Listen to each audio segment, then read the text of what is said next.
বিচ্ছু, কত ভিড়! কিন্তু কিন্তু এই ভিড়ের মধ্যে তুমি প্রশ্ন পড়বে কি করে শুনি?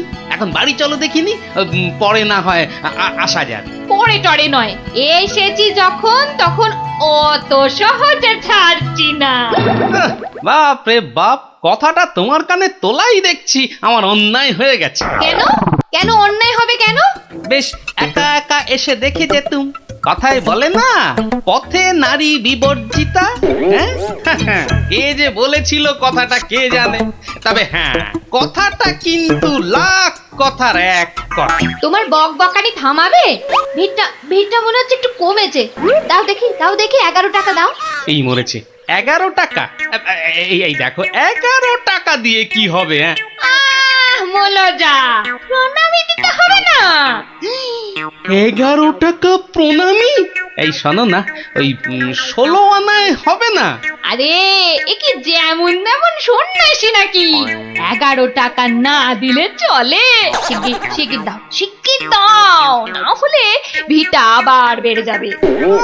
কি কুক্ষণেই যে কথাটা তোমার কানে তুলেছিলাম। নাও ধরো।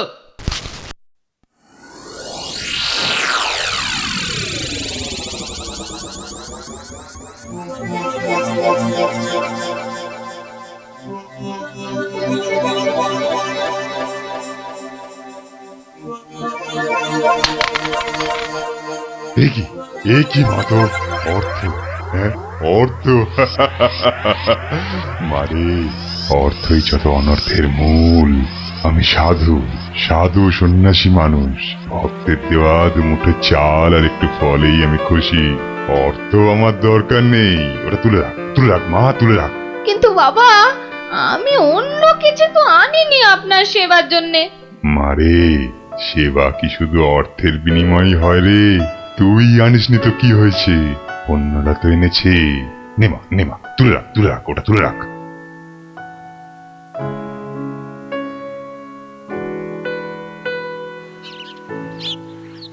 ও, আপনিও এসে গেছেন তাহলে। আর বলো না ভায়া, কথাটা গিন্নির কানে তুলতেই যা বাকি ছিল, এমন নাচড় হয়ে পড়লো কি বলবো তোমাকে। অগত্যা। নাও ধরো তোমার 11 টাকা। সাব্বাস গিন্নি, সাব্বাস। এই না হলে গোপালের গিন্নি। সবাই কি আর তোমার মতো? সাধু বাবা টাকা পয়সা কিচ্ছু ছোন না। বলো কি গিন্নি, টাকা পয়সা ছোঁয় না? এই তাহলে ওই পুজো আচ্চা কিংবা ওই ওনার নিজের খ্যাট এসব চলে কি করে শুনি? ভক্তরা যে যা দেয় তা দিয়ে চলে যায়। চলে, তাই তো? চল রে ঘটা, সন্ন্যাসী মহারাজকে ফলগুলো অর্ঘ্য দিয়ে আসি।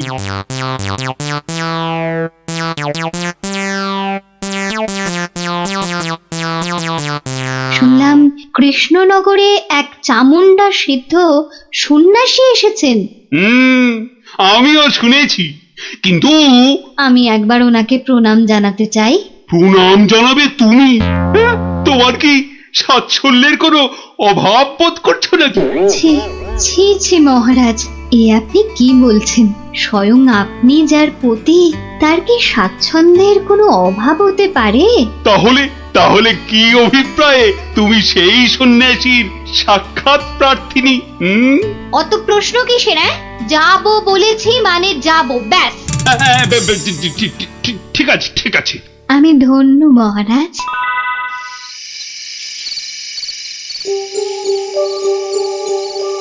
জয় চামুন্ডা। বলো বৎসগণ, বলো, কি আশা তোমাদের? দেশে চোর ডাকাতের উৎপাত বড়ই বেড়েছে প্রভু। মা চামুন্ডার কৃপায় যদি সেসব বন্ধ করতে পারেন। হ্যাঁ প্রভু, আমরা সকলেই সদা ভীত। এই বুঝি ডাকাতের দল সব কেড়ে নিয়ে গেল। জয় চামুন্ডা। আচ্ছা, আমি চামুন্ডা মাতার নির্দেশ গ্রহণ করছি। তোমরাও ডাকো মাকে, তোমরাও ডাকো।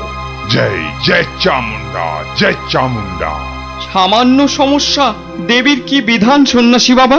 এ তো অতি সামান্য সমস্যা বৎসগণ। মা বললেন, আমি যে কদিন আছি তোদের মূল্যবান জিনিসপত্র যেন যোগ্য হয়ে পাহারা দিই। চিন্তা করিস না, চিন্তা করিস না। তোরা তোদের মূল্যবান জিনিস কোনো জায়গায় ভরে এখানে রেখে যা, পুঁতে রেখে যা। চোর ডাকাতের সাধ্য নেই দেবী চামুন্ডার সেবকের কাছ থেকে কিছু নিয়ে পালায়। ধন্য ধন্য ধন্য সন্ন্যাসী ঠাকুর, ধন্য। আমরা আজই আপনার কথা মতো সব রেখে যাচ্ছি। আপনার এই নিরাপদ আশ্রয় ধন্য ধন্য সন্ন্যাসী ঠাকুর, ধন্য। ওরে, অর্থই যত অনর্থের মূল, বিষয় তো বিষ। যা যা যা, তোরা তোরা যা এখন। জয় চামুন্ডা। বাবাজি ধ্যানমগ্ন হয়েছেন। চলো ভাই সব, চলো। আমরা আমাদের যৎসামান্য সঞ্চয় সোনাদানা এখনই সন্ন্যাসী ঠাকুরের পাহারায় রেখে যাই। চলো চলো চলো চলো চলো ভাই সব।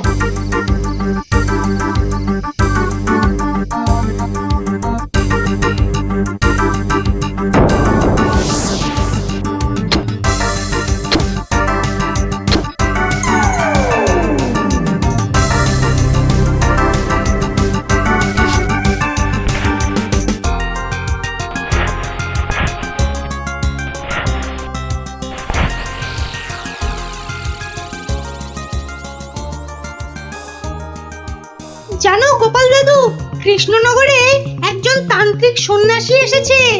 এই দেখো, তোরাও জেনে গেছিস দেখছি। হ্যাঁ, আর কি জানিস বলতো? সেই সন্ন্যাসী নাকি কারো থেকে কোনো টাকা পয়সা নেয় না, শুধু চাল ফল এসব দক্ষিণা হিসাবে নেয়। আরে এটাও তোরা জানিস দেখছি। শুনি শুনি, আর কিছু? চোর ডাকাতের হাত থেকে বাঁচাতে গ্রামবাসীদের টাকা পয়সা সোনা দানা সব পাহারা দেবে বলে নিজের আশ্রমে পুঁতে রাখতে বলেছে। এটা তো জানা ছিল না। একটু খোঁজ খবর করে দেখতে হচ্ছে তাহলে। হ্যাঁ দাদু, গ্রামের অনেকেই পুঁতে রেখে আসছে। আচ্ছা আচ্ছা, তোরা এখন যা সব, আমাকে আবার রাজসভায় যেতে হবে। ব্যাপারটা খুব একটা ভালো বুঝছি না। নীললোভী সাধু সেটা না হয় মেনে নেওয়া গেল, কিন্তু পরের ধন পাহারা দেওয়া, ডাল মে জরুর কুছ কালা হ্যায়। দেখি তো একটু গোয়েন্দাগিরি করে।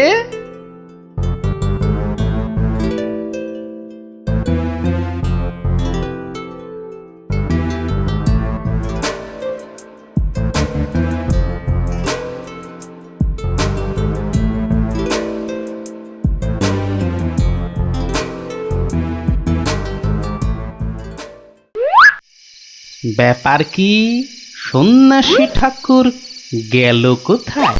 খানিক আগে নিশ্চয়ই ছিল। না হলে ওই প্রদীপটা জ্বাললো কে? ধুর ছাই, এই গোয়েন্দাগিরি করতে এসে শেষে ম্যালেরিয়ায় না প্রাণ যায়। কাজ নেই বাবা, এবার মানে মানে সরে পড়ি। আরে কেউ যেন আসছে মনে হয়। না, একটু একটু দাঁড়িয়েই যাই। সন্ন্যাসী বাবাজি বলে মনে হচ্ছে। আরে বেটা কোদাল নিয়ে কোথায় গিয়েছিল? এতক্ষণ যখন অপেক্ষা করেছি, আর একটু দাঁড়িয়েই যাই বরং। না, শুধু শুধু মশার কামড় খেয়ে লাভ নেই, ফিরেই যাই বরং।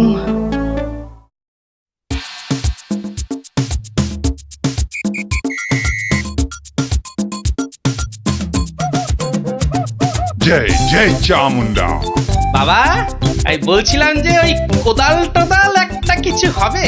আমার এই যৎসামান্য সঞ্চয় আর গহনা আপনার নিরাপদ আশ্রয়ে রেখে যেতে চাই বাবা। কোদাল কোদাল এখন কোথায় পাই বৎস? কোদালে তো আমার কাজ কি?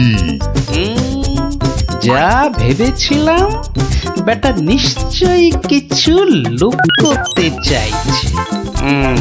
তাহলে বাবা গর্ত খুঁড়বো কি করে? তিষ্ঠ তিষ্ঠ বৎস তিষ্ঠ, খানিক্ষণ দাঁড়া, কেউ এলে তার সাহায্য নিবি। আরে মন্ত্রী মশাই যে, আপনিও? কেন, তোমরা সবাই আসতে পারো, আমি পারি না? হ্যাঁ? না না না, সে কথা বলছি না। আমিও যত সামান্য সঞ্চয় রাখবো বলেই তো এসেছি। কিছু পাচ্ছি না যে গর্ত খুঁড়বো। এই নাও, আমার জন্যেও একটা গর্ত খুঁড়ো। হ্যাঁ, সে আর বলতে। বেটা হাড় গিলে ঠিক আমাকে দিয়ে কাজ করিয়ে নিল। নিন মন্ত্রী মশাই, আপনার জন্যই গর্ত খুঁড়ে দিয়েছি। এবার নেমে পড়ুন। নেমে পড়ুন মানে? হ্যাঁ, কি বলতে চাইছো কি? হ্যাঁ, নেমে পড়ুন মানে কে? আমি কেন নামতে যাবো? না না না না না, তা বলছি না। বলছিলাম যে ওই আপনি আপনার কাজে নেমে পড়ুন, ততক্ষণে আমি আমারটা খুঁড়ে নিই। তাই বলো? ঠিক আছে ঠিক আছে, তুমি খোঁড়ো খোঁড়ো।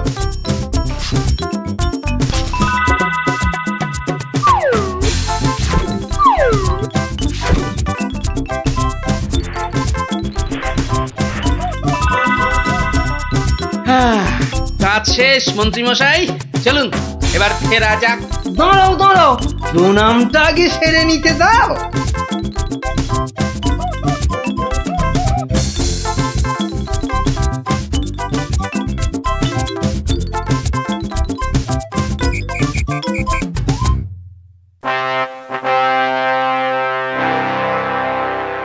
কি গোপাল, তুমিও ওখানে কিছু রাখলে টাকলে নাকি? আগে রেখেছি মহারাজ, আমার সামান্য কিছু সঞ্চয় আমি ওখানে রেখে এসেছি। বেশ বেশ, আর মন্ত্রী মশাই? মিথ্যে বলবো না মহারাজ, রেখে এসেছি কিছু। হ্যাঁ, তা ভালোই করেছো। সবাই যখন অল্প বিস্তর লাগছে। বৎস কৃষ্ণচন্দ্র, আমায় তলব করেছো? প্রণাম নেবেন সন্ন্যাসী ঠাকুর। মানে বাবা হচ্ছে কি বাবা, আসলে ওই মহারানী আপনার সাক্ষাৎ প্রার্থিনী, তাই। ভালোই হয়েছে বৎস, কালই আমি দেবী চামুন্ডার নির্দেশ পেয়েছি। আমাকে এবার এই স্থান পরিত্যাগ করতে হবে। সে কি, আপনি আপনি চলে যাবেন? দেবী চামুন্ডার তেমনই ইচ্ছা বৎস, আমি তো নিমিত্ত মাত্র। জয় চামুন্ডা, তুমি প্রজাগণকে নির্দেশ পাঠাও, তারা যেন তাদের গচ্ছিত ধন আগামীকাল সকালেই আমার আশ্রম থেকে যেন নিয়ে আসে। দুপুর বেলাতে আমি অন্যত্র গমন করব। বাবা, আপনার এখানকার কাজ যে সমাপ্ত হয়েছে সে আমি জানি বাবা। তা কল্ল দ্বীপ্রহরে না অদ্য সায়ান্নে ঠিক কখন আপনি যাচ্ছেন সন্ন্যাসী ঠাকুর? কি বলতে চাস তুই? না সেরকম কিছু না, সব ওই গোছানো হয়ে গেছে তো। গোছানো মানে কি গোছাবো? না না না না, তেমন কিছু না। এই গ্রামবাসীর পুঁতে রাখা ওই ধনটন আর কি। জয় চামুন্ডা, রে পাষণ্ড নরধম, তোর এত বড় স্পর্ধা, আমাকে বলিস কিনা? ছি ছি গোপাল, তুমি তুমি কার নামে কি সব বলছো বলো তো? হ্যাঁ, আমরা সকলেই জানি উনি নির্লোভী সন্ন্যাসী, আর তুমি বলছো কিনা লোভী। তাই তো, বেশ, বাবাজিকে ওনার ডান হাতটা বের করতে বলুন, তাহলেই সব পরিষ্কার হয়ে যাবে মহারাজ। কেন, কি আছে ওনার ডান হাতে? সেটা হাতটা বের করলেই বোঝা যাবে মহারাজ। জয় চামুন্ডা, জয় চামুন্ডা। মাগো, কি বলে? ওরে, আমি শুধু আশীর্বাদ করার জন্যই আমার দক্ষিণ হস্ত প্রদর্শন করি, অন্য সময় নয়। বেশ, আমাকেই তবে আশীর্বাদ করুন না হয়। ছি, তোর মতো পাপিষ্ঠকে আশীর্বাদ? অসম্ভব, অসম্ভব। তাতে দেবী চামুন্ডা রুষ্ট হবেন। জয় চামুন্ডা, জয় চামুন্ডা। এসব কি হচ্ছে বলো তো গোপাল? উনি আমার অতিথি। কিছুক্ষণের মহারাজ, কিছুক্ষণের অতিথি। এই দেখুন। কি বাবাজি, আমার গচ্ছিত সম্পত্তিও হাতাতে গিয়েছিলে তাহলে? তোমার গচ্ছিত সম্পত্তি? বাবা, সেটা আবার কি? হ্যাঁ মহারাজ, আলকাত্রা। আলকাত্রা? সে কি? হ্যাঁ মহারাজ, আলকাত্রা। গ্রামের লোকের সারল্যের সুযোগ নিয়ে বাবাজি নির্লোভী সাজার ভান করেন। পাহারা দেবার নাম করে গ্রামবাসীদের গচ্ছিত ধন আশ্রম প্রাঙ্গণে পুঁতে রাখতে বলেন, পরে রাতের অন্ধকারে সেগুলো সরিয়ে নেন। কি বাবাজি, ঠিক কিনা? কি সংগতি? হ্যাঁ, আমায় ক্ষমা করুন মহারাজ, আমায় ক্ষমা করুন। আমি অন্যায় করেছি, আমি অন্যায় করেছি মহারাজ, আমায় ক্ষমা করুন মহারাজ। মহারাজ আমায় ক্ষমা করুন। ওই লাল দিঘির উত্তর পারে একটা গর্তে সব পুঁতে আছে মহারাজ, সব পুঁতে আছে। আমায় ক্ষমা করুন মহারাজ, আমায় ক্ষমা করুন। জয় চামুন্ডা, আপনি লোক পাঠিয়ে সেগুলো উদ্ধার করার ব্যবস্থা করুন মহারাজ। বেটা আজ রাতেই সব হাফিস করে পালাবার মতলবে ছিল। সে আমি করছি, তার আগে প্রহরী, আরে ও প্রহরী, আদেশ করুন, আদেশ করুন মহারাজ। নিয়ে যাও এই নকল সন্ন্যাসীকে, ছুঁড়ে ফেলো এই গারদে। পাল, তোমার বুদ্ধির জোরে আজ আমার প্রজাগণ ধনে প্রাণে মারা যাওয়া থেকে বাঁচলো। না না না না না না, কোনো পুরস্কারই মনে হচ্ছে এর জন্য যথেষ্ট নয়। আপনার ভালোবাসাই আমার পুরস্কার মহারাজ। না না না না না, তা হয় না। এসো এসো, এই সামান্য রত্ন হাত দিয়ে তোমায় বরণ করে নি। সবই দেবী চামুন্ডার ইচ্ছা। জয় চামুন্ডা।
শোনো শোনো সবই শোনো কৃষ্ণচন্দ্র কথা, বিচারেতে বিক্রমাদিত্য আসেন তিনি যথা।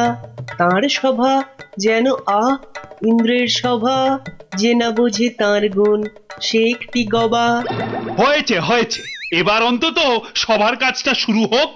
আয় সেনাপতি। সেনাপতি মশাই হাজির। ওহ, হাজির রে বাবু হাজির। আগে একটু হাঁপ ছাড়তে দে। আরে বাবা, অত হাঁপাহাঁপির দরকার কি ছিল? ওসব মুখে বলা সোজা। যা দিনকাল না, চাকরির প্যাঁচ হয়ে যাচ্ছে। কেন সেনাপতি, কিসের প্যাঁচ? শুনলাম নগরে নাকি কার বাড়ির পাঁচিল চাপা পড়েছে একটা চোর। এই দেখো কাণ্ড। এই চাপা পড়ার আর জায়গা পেলি না, কার বাড়ির দেওয়াল চাপা পড়লি রে ভাই? কস্য দেয়ালস্য তলায়ং চাপাং। সে কথা এখানে বলা যাবে না, অসুবিধা আছে।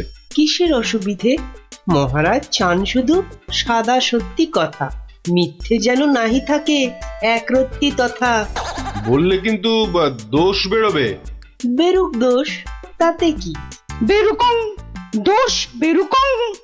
তাহলে শুনুন রাজকবি, আপনার বাড়ির দেয়ালে চাপা পড়েছে নগরের বিখ্যাত চোর রেদা। কে ঠেলা সামলাবে এবার? রেদা? হ্যাঁ হ্যাঁ, রেদা। মরার আর জায়গা পেল না, শেষে আমার পাঁচিলের তলায়। ওই জন্যই তো চুপ করে বসে আছি ভায়া, অপঘাতে মৃত্যু। পরে 5 মোহর পাঠিয়ে দেব। রেদার মতো এমন একটা মানি চোর। ঠিক আছে ঠিক আছে, তাই করো তাই করো। ও কথা বলবেন না রাজামশাই, আপনার রাজত্বে এরকম হওয়া উচিত।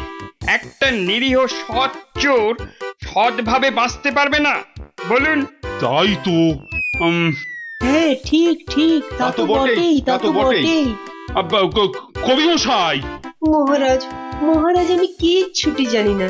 মা সরস্বতীর দিব্যি কেন যে ওই সৎ চোরটা মানে ইয়ে হলো, আমি তো ঠিক মানে।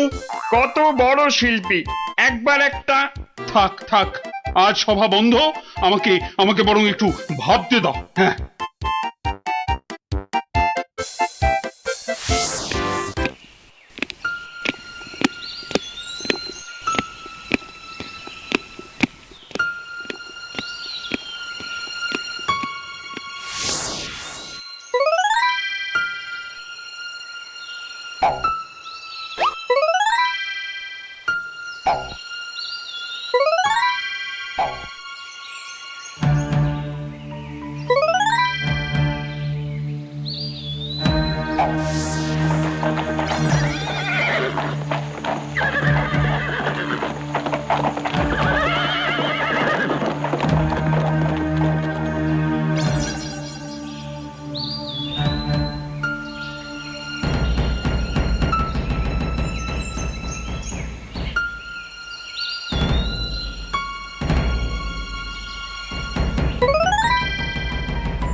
শোন শোন, খুব সাবধানে পাহারা দিবি। চলতে চলতে আবার ঘুমিয়ে পড়িস না যেন। না রে বাবা না, বাবা রাজামশাই ভাবছেন, ভাবনা ভেঙে গেলেই গেল। কবি মশাইয়ের মুন্ডুটা ঘেঁচ। শুধু শুধু ভাঁড় মশাই এলে ওকে আবার যেন আটকাস না। আরে না রে না, বেশি কথা কোস না তো, ঘুম পেয়ে যাবে। এই মন্ত্রীটা হয়েছে একটা একটা বুদ্ধিও যদি বাতলাতে পারে, মাথা মোটা কোথাকার। পাঁচিলটা গাঁথার সময় যদি না দেখে তাহলে তো বিপদে পড়বেই। একেবারে যথার্থ কথা। তা বলে মন্ত্রী মশাই একটু ভাববে না? কবি মশাই বন্দি, মন্ত্রীর মাথায় নেই ফন্দি। মন্ত্রীর তবে কি দরকার? মন্ত্রী ছাড়াই থাক সরকার। অত বড় মহাগুণী চোর একবার মন্দিরে পুরুত ঠাকুর পুজো করছিল, তলা থেকে আসনটাই হাত সাফাই করে দিল। তাহলে রানীর সোনা দিয়ে বাঁধানো দাঁতটা হাসতে গিয়ে হারিয়ে গেল। শেষে জানা গেল ওটা নিয়েছে ওই রেদা চোর। একেবারে যেন শিল্পী চোর। হ্যাঁ, একবার আমি মনে মনে পদ্য ভাবছিলাম, সেটাও পট করে বের করে নিয়ে ধাঁ। আর এই শিল্পী চোরকে মেরেছ তুমি? না না না না না, এসব একেবারেই সহ্য করা যাবে না। প্রণাম রাজা মশাই। এসে গেছো? হ্যাঁ, তা শুনেছ তো সব ব্যাপারটা? হ্যাঁ শুনলাম তো রাজা মশাই। তবে তাহলে কবি দায়ী তো? সবচেয়ে দায়ী রাজা মশাই ওই রাজমিস্ত্রি। এত বিশ্বাস করে কবি তোকে পাঁচিল গাঁথতে দিল, আর তুই ফাঁকি দিলি।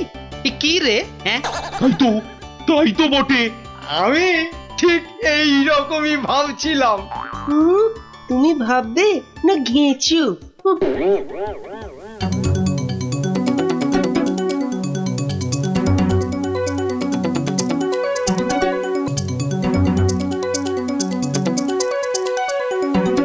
আমি আর রাজামশাই ভেবে ভেবে বের করেছি। হ্যাঁ, রেদা পাঁচিলের তলায় চাপা পড়ে চ্যাপ্টা হয়ে গেছে এই তোমার জন্য। হাই রে মা, এ কি কথা কন হুজুর? 500 700 পাঁচিল গাছছি কর্তা, একটাও পড়ে নাই। পড়েনি তো এটা পড়লো কেন? কবি মশাই নিশ্চয়ই টাকা দিয়েছিল। হ টাকা দিয়েছিলেন। তাহলে কবির তো কোনো দোষ নেই। হ কোনো দোষ নাই। তাহলে তাহলে নেড়া চোরকে মেরেছিস তুই? এ কি কথা কন হুজুর, 3 বছর আগে পাঁচিল গাঁথলাম, সরে গিয়া ঠেলা মাইরা ছাপা পড়লো, দোষী হইলাম আমি। আরে বাবা, বিচার টিচার হয়ে গেছে বাপু, এ কথা আর নড়চড় হবে না। লড়সর হবে নি মানে? ওই যে লোকটা পাথর দিল, চুরকি দিল, জল দিল, আর তার মাল মশলায় ভেজাল, বুঝলেন? কথাটা ভুল বলেনি। মাল মশলা খারাপ হলে ওই বা কি করবে? আমি বলি কি, বিচার এবার থামান রাজামশাই। এই তুমি থামো দেখিনি। যোগ্য লোকের শাস্তি চাই। অমন একটা সৎ চোর রেদা টকাস করে মরে যাবে, হ্যাঁ? তবু আমি বলি রাজামশাই থামুন আপনি। তাহলে আমার কি দশা হবে ভাড়মশাই? আয় সব শোনো শোনো, এই রাজমিস্ত্রিকে মাল মশলার যোগানদার কে ছিল? কি হে মিস্ত্রি? তারে এখানে কোথা পাবো রাজা মশাই? সে বেটা তো বকর, থাকে অক্কা দ্বীপে, শান্তিপুরের পাশে। ঠিক আছে ঠিক আছে, সেনাপতি সেনাপতি, এই যে প্রভু। কাল সকালের মধ্যেই ওই বক্করটাকে তুলে নিয়ে এসো। ওই বেটাই এনাদাকে মেরেছে, হত্যা করেছে। অত বড় সৎ চোরের প্রাণ চলে গেছে। আপনি কিচ্ছু ভাববেন না রাজামশাই, কাল সকালেই ওই বক্করটাকে আমি সভায় বেঁধে আনবই আনবো। এই 3 সত্যি করলাম।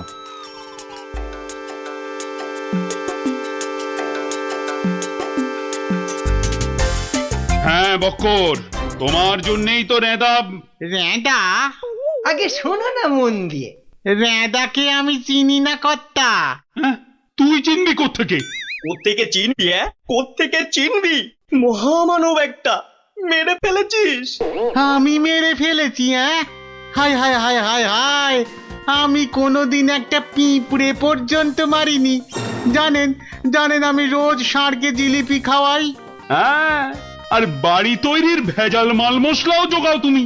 ওই ভেজাল মাল মশলা দিয়ে রাজমিস্ত্রি পাঁচিল বানিয়েছে, আর নিরীহ একটা চোর ওই পাঁচিলে একটু ধাক্কা দিয়েছে, ব্যাস। ধাক্কা দিয়েছে? ব্যাস, পাঁচিলটা হুড়মুড় করে পড়ে গেল, আর তাতেই চোরটাও চাপা পড়লো। তাহলে তুই দায়ী তো? আমি দায়ী হব কেন হুজুর? তবে কে হবে? বলে ফেল, আজ যদি কেউ দায়ী থাকে। চুনে চুন নেই, সুরকিতে সুরকি নেই, পাঁচিল গাঁথলেই হলো না? হ্যাঁ, তাহলে আমি কি করব? তবে কে হবে সে বললে তো চলবে না। বলছিলাম কি রাজামশাই, আমি একবার জিজ্ঞেস করব। তুমি জিজ্ঞেস করলে কিচ্ছু হবে না। না না, করুক না, জিজ্ঞেস করুক।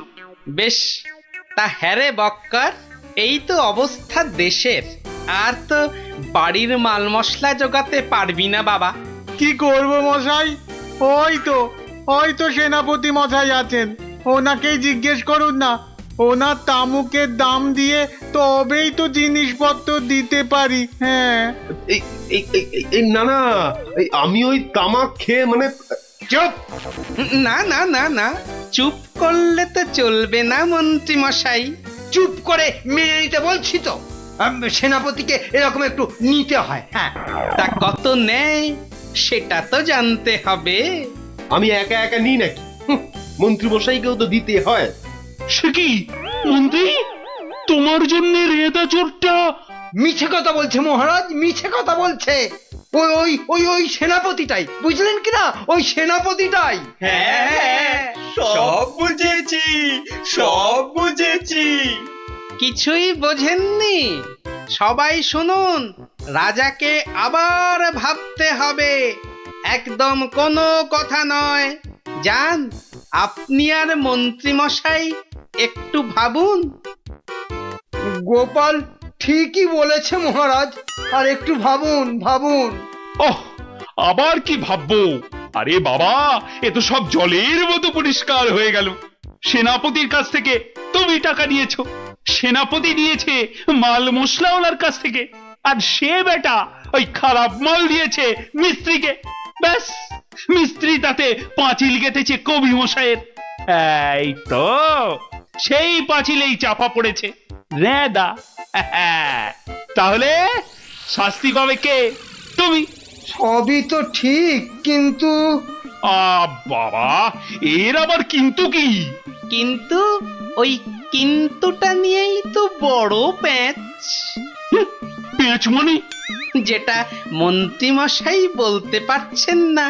কি মন্ত্রীমশাই? বাঁচাও গোপাল, বাঁচাও, চিরকাল কেনা গোলাম হয়ে থাকবো ভাই। কে বাঁচাবে মন্ত্রী? পাপের ফল তো তোমাকে পেতেই হবে। রেদার জন্য কষ্ট হয় গো, কষ্ট হয়। কিন্তু রাজামশাই, মন্ত্রীমশাই যে সে টাকা নিয়ে যুদ্ধের সময় আপনাকে দিয়েছেন, তাহলে রেদার জন্য দায়ী কে? কে বলুন? আমায় দিয়েছে? দিয়েছে রাজামশাই, দিয়েছে।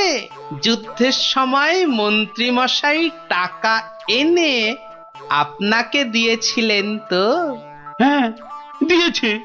মন্ত্রী পেল মাল মশলাওয়ালার কাছ থেকে ভেজাল মালে পাঁচিল, সেই পাঁচিলে চাপা রেঁদা। এই দেখো, তাহলে তো আসলে রেদাটা মরেইনি। রেদা আগে মরিনি, মরিনি গো রাজা মশাই। ওই বেটা আমাদের সর্দার জানতো পাঁচিলটা নড়বড়ে। আমাকে মারবার জন্য ওটার পাশে পাঠিয়ে দিল পাঁচিলের ধাক্কা। কি বুদ্ধি বলুন, হ্যাঁ, কি বুদ্ধি বলুন। আপনার কিন্তু কোনো দায়ী নেই। কি করে থাকবে? রেদা তো মরেইনি। বাবা, তবু বড় শিক্ষা হলো গোপাল। মানে আবার তোমার জন্য আমার ওই মান রক্ষে হলো। আর গোপাল ভাইয়া, বড্ড গর্ব ছিল, আজ ভেঙে দিলে তুমি। সব গোলমালের নাটের গুরু ওই সর্দার। এই সেনাপতি, সেনাপতি!